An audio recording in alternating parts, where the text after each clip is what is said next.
All right, and we're back. Welcome to the Great Show on Earth. Dr. Justin Colston here. We're getting ready for the spring semester. I'm prophesizing, hopefully at Rollins College. I got my Mary Magdalene here at the mount on the rock with Ethel Beatrice. The rock's behind that thing where I wrote the Ghost on the Concordance Bible. It's fantastic. Check it out on Amazon. So today we're going to begin going through volume 4 of the Divine Chain. So if you get us going, Mary, can you get us popping? Volume 4? Yes, volume 4. Speak up, please. They can't hear you.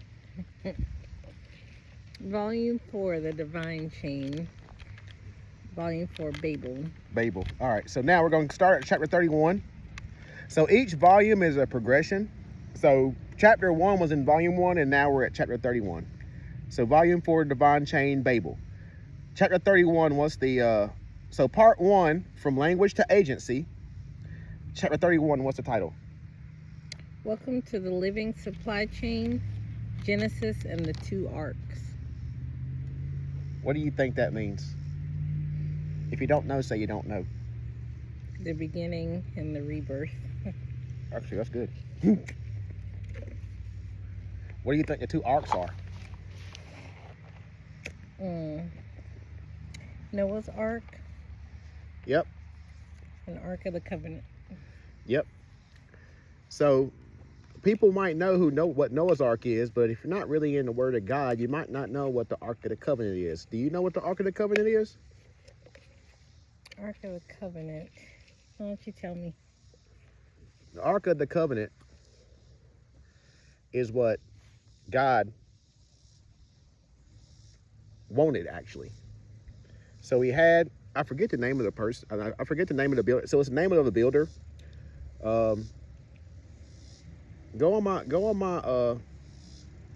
Go Study Concordance Bible and look up the shorts, and I give you the name of the individual that God commissioned to build the Ark of the Covenant.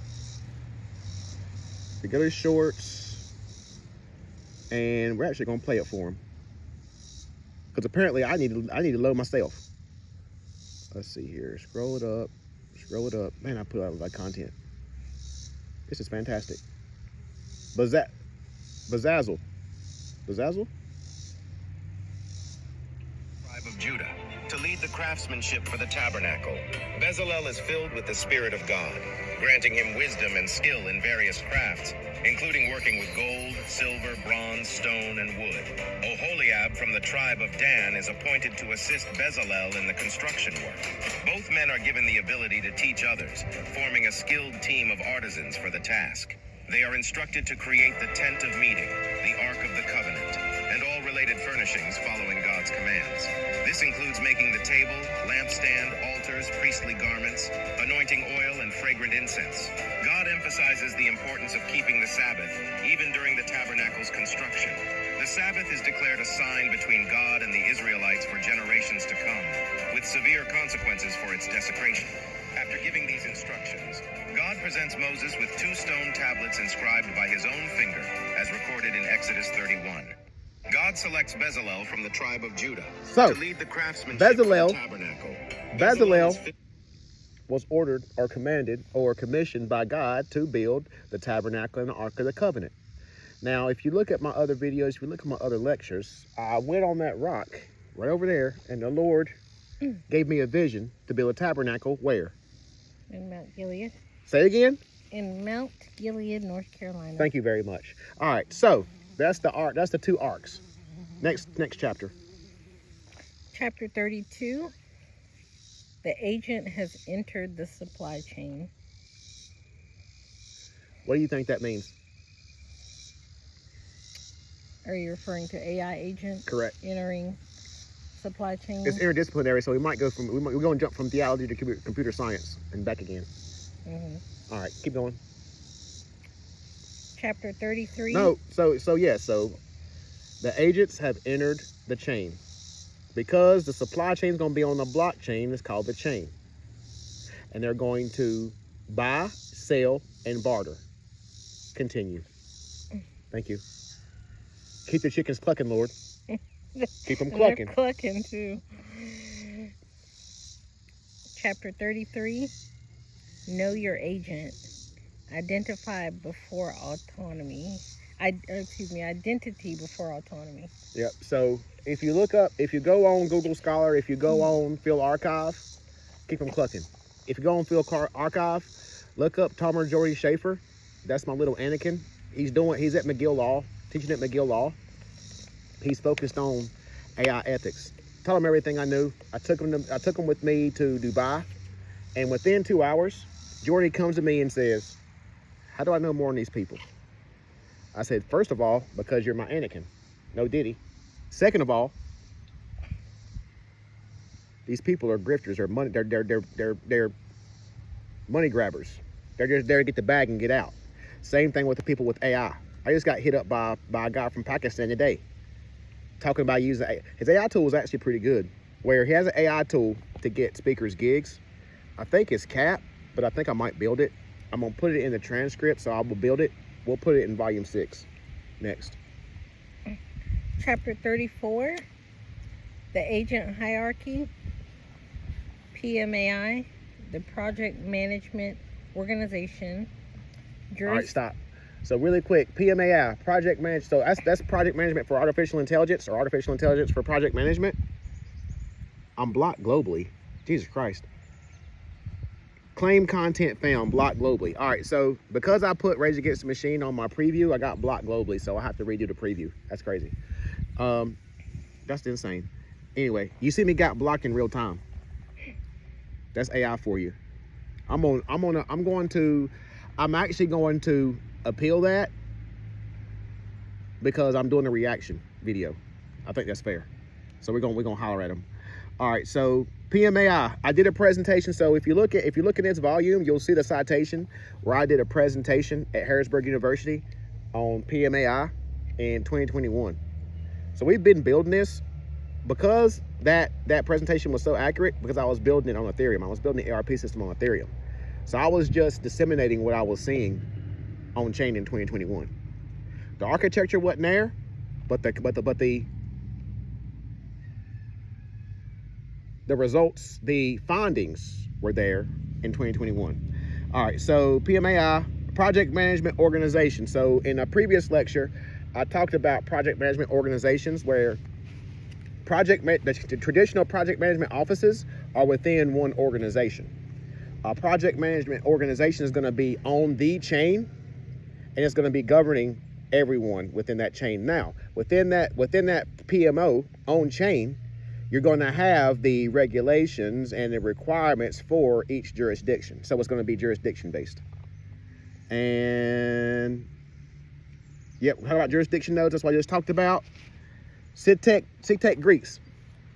So at prophesizing here, at Rollins College, because it's 45% Greek, we're going to create SIGTech Greeks. Anybody can come in, anybody's welcome. That's how we're going to vote on the project management organization and the dealings of the project management organization, and create the skills in the project management organization. Because if you have all the SIGTech Greeks for most students at Rollins College in Florida, prophesizing, you're going to have different backgrounds, you're going to have different majors. So each major is going to create their own skill that's going to be a part of project management organization. What do you think about that? Sounds amazing. Thank you. All right, next chapter. Chapter 35, the constitutional agent and the constitutional PMO. So this goes back to, again, scaffolding, building upon each other. So if we look at the constitutional agent, in the class, we're going to create an on-chain company. We're going to do a stealth launch of a token on pump.fun in live. We're going to live stream it. Now that's going to be the organization. So they might have a PMO if they want to. Because of decentralized autonomous organization, although I launched it, I have no control over it. If you hold a token, we're going to create a platform where you're going to vote. So it's going to be a DAO platform. So there's two software selections we're looking at right now. We don't know which platform we're going to use because we're not going to create one from scratch. It makes no sense. But I don't know if they have voting mechanisms on Solana like that, because we're going to stealth launch on Solana. So that constitutional agent is going to go from the constitution from that company on the chain, right? And then above that, you're going to have a project management office within that node. Now on the chain, you're going to have their project management office that the project management office or project management organization, the project management office on each node has a report to the project management organization, because that's grounded in the Word of God. Excuse me? What's this? Can does not equal may. Just because AI can do something does not always mean that it should do it. Okay. The agent may hold $10,000 just because he can? No. That makes sense? Are you going to test the agent with $10,000 off rip? So limiting. Correct. Putting limitations. Guardrails. Just say can equals may equals guardrails. That makes sense? If you don't understand it, I ain't doing a damn job. I get it. Okay. Thank you. Part 2. Mm-hmm. Part 2, governing the agentic web. What do you think that means?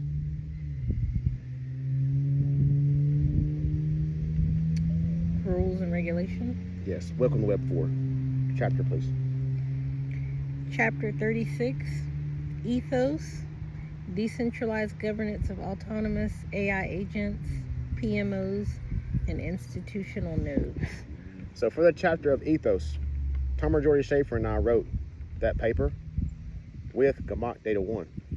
That's one of the first papers co-authored by a non-human entity. So we use AI to say what should the governing structure framework be for agents. Then 2 humans reviewed that, made adjustments, because there were adjustments. The agent was trying to give too much control off rip, which is crazy. So then the humans go in and put their guardrails in, and that's the ethos. And the article that talks about the National Institute of Science and Technology and their guardrails, they cite me. So if you're touching AI in the United States of America, you're using my guardrails. You're welcome in Jesus' name. Next. Chapter 37, legal engineering, law has routing. Now, yes, AI has all of the laws from